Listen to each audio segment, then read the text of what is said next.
Hi everyone, this is Susie Kostal, and this week we are going to read folktale books. So today I'm going to read you a story called The Gingerbread Boy by Paul Godin. Now, folktales began as an oral tradition as people attempted to explain themselves and their world. Sometimes they're passed down from generation to generation, and they provide a glimpse into a culture's beliefs. Wow. Have you ever heard this book before, The Gingerbread Boy? I bet you have. Normally we read it around Christmas time. So I want you to think, why are traditional stories important to people? Why might stories like this be important to people? It's an old story that has been told and retold over and over and over and over and over and over and over again. What do you notice on the front cover? Do you see him running away? In folktales, there are often clever characters that trick others. Let's read to find out who is tricky and clever. The Gingerbread Boy. The Gingerbread Boy. Here we go. Once upon a time, there lived a little old woman and a little old man. They had no boys and girls of their own, so they lived all by themselves in the little old house. One day, the little old woman was baking gingerbread. "I will make a little gingerbread boy," she said. So she rolled the dough out flat and cut it in the shape of a little boy. She made him 2 good-sized feet. Then she gave him eyes and a mouth of raisins and currants and stuck on a cinnamon drop for a nose. She put a row of raisins down the front of his jacket for buttons. "There," she said. "Now we'll have a little gingerbread boy of our own." Why do you think the little old man and the little old woman want a gingerbread boy of their own?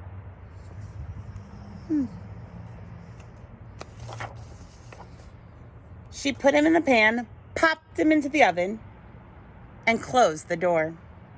Then she went about her work, sweeping and cleaning, cleaning and sweeping, and she forgot all about that gingerbread boy. Meanwhile, he baked brown all over and got very, very hot. "Oh my," said the little old woman, at last sniffing the air. "The gingerbread boy is burning."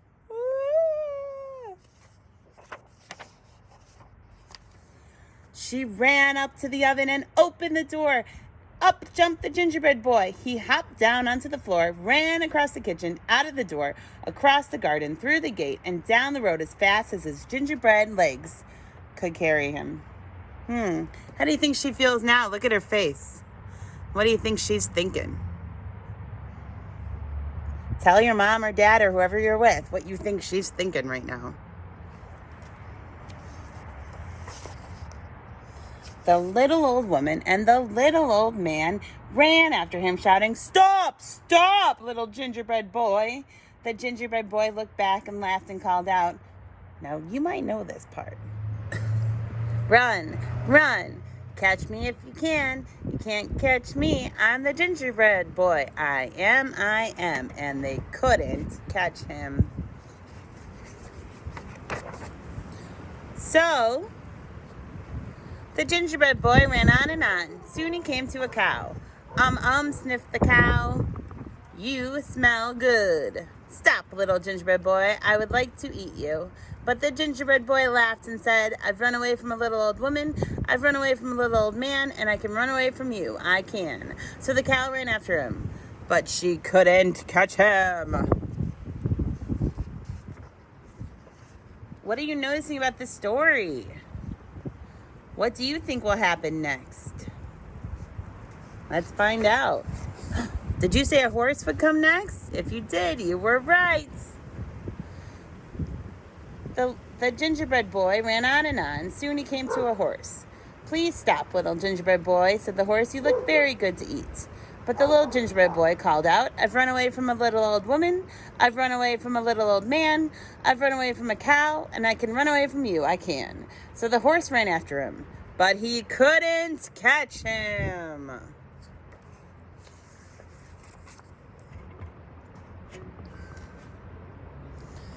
By and by, the little gingerbread boy came to a barn where some men were threshing wheat.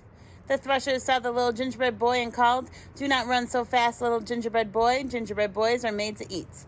But the little gingerbread boy ran faster and faster and shouted, "I've run away from a little old woman. I've run away from a little old man. I've run away from a cow. I've run away from a horse. And I can run away from you. I can. I can." So the thrushes ran after him, but they couldn't catch him. The little gingerbread boy ran faster than ever. Soon they came to a field full of mowers. When the mowers saw how fine he looked, they called, wait a bit, little gingerbread boy. Gingerbread boys are made to eat."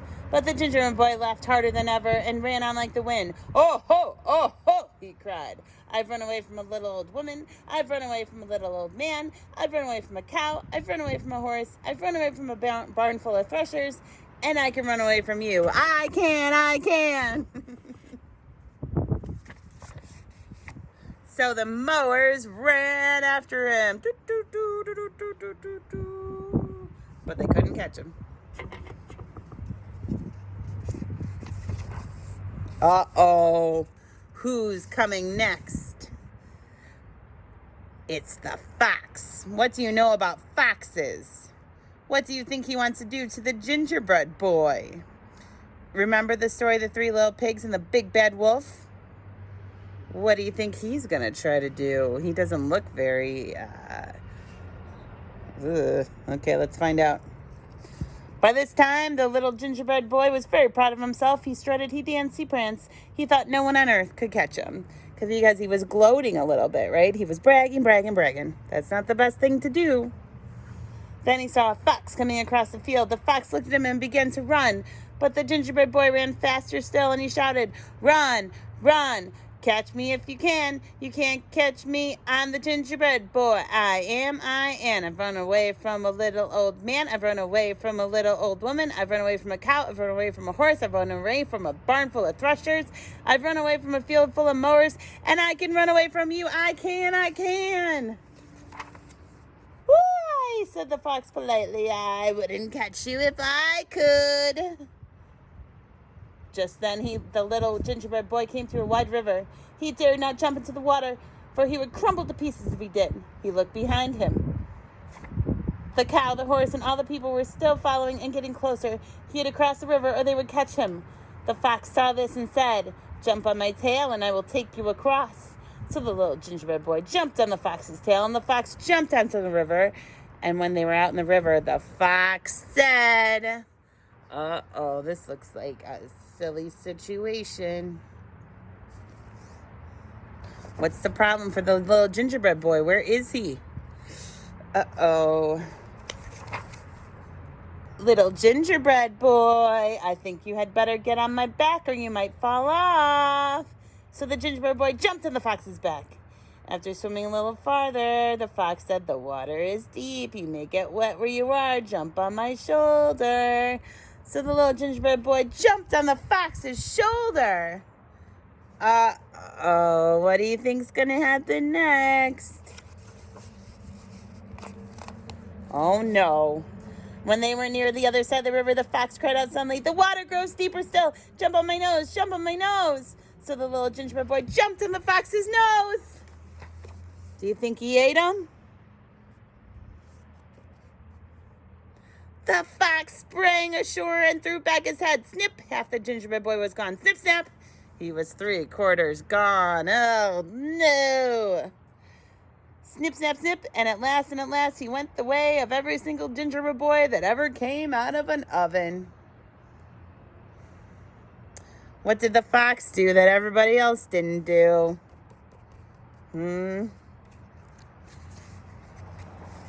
He was all gone. Look at all the people behind him. How would you describe the fox and you wouldn't describe anybody else like that? Think about that. Tell your family. So the little old woman and the little old man and the cow and the horse and the threshers and the mowers all went home again, while the fox took a good long nap. The end. Good job listening to the story. Now I'm going to ask you a few questions about it, okay? And I'll help you with the book. So the first question is, the gingerbread boy did something when the woman opened the oven. What did he do and why? Let's think. What did he do and why? So let's go ahead and look at the page and see, what did that gingerbread boy do and why do you think he did it? Go ahead and tell your family member what he did and why. The next question is, what does the fox tell the gingerbread boy to do to get across the river? Ooh, do you remember that? If you don't remember, I'll pull up the page and show you. Look, what did he do? First he went where? And then he went. And then he went. And I think you remember what happened at the end. What might have happened if the gingerbread boy had stayed with the little old woman and the little old man? Think about that. If he didn't run away, what might have happened? Also, think about the lessons in the story. Go ahead and tell your mom or dad or who's ever in the house with you the lesson of the story. Maybe don't brag all the time, or be thankful of the kindness of others. And don't always trust strangers. What do you think about the gingerbread boy and the way he was bragging?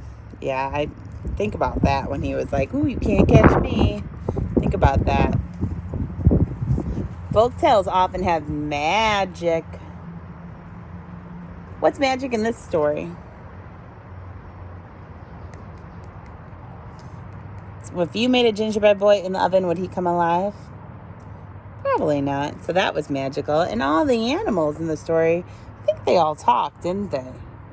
That was kind of magical too. Folktales have a tricky and clever character. Who's that tricky and clever character in this story? Did you think of it? It's the fox, right? All right. So think about your favorite part of the story. And please draw me a picture of your favorite part and put it on the Google Classroom. I would love to see your pictures. Thanks for listening. Bye-bye.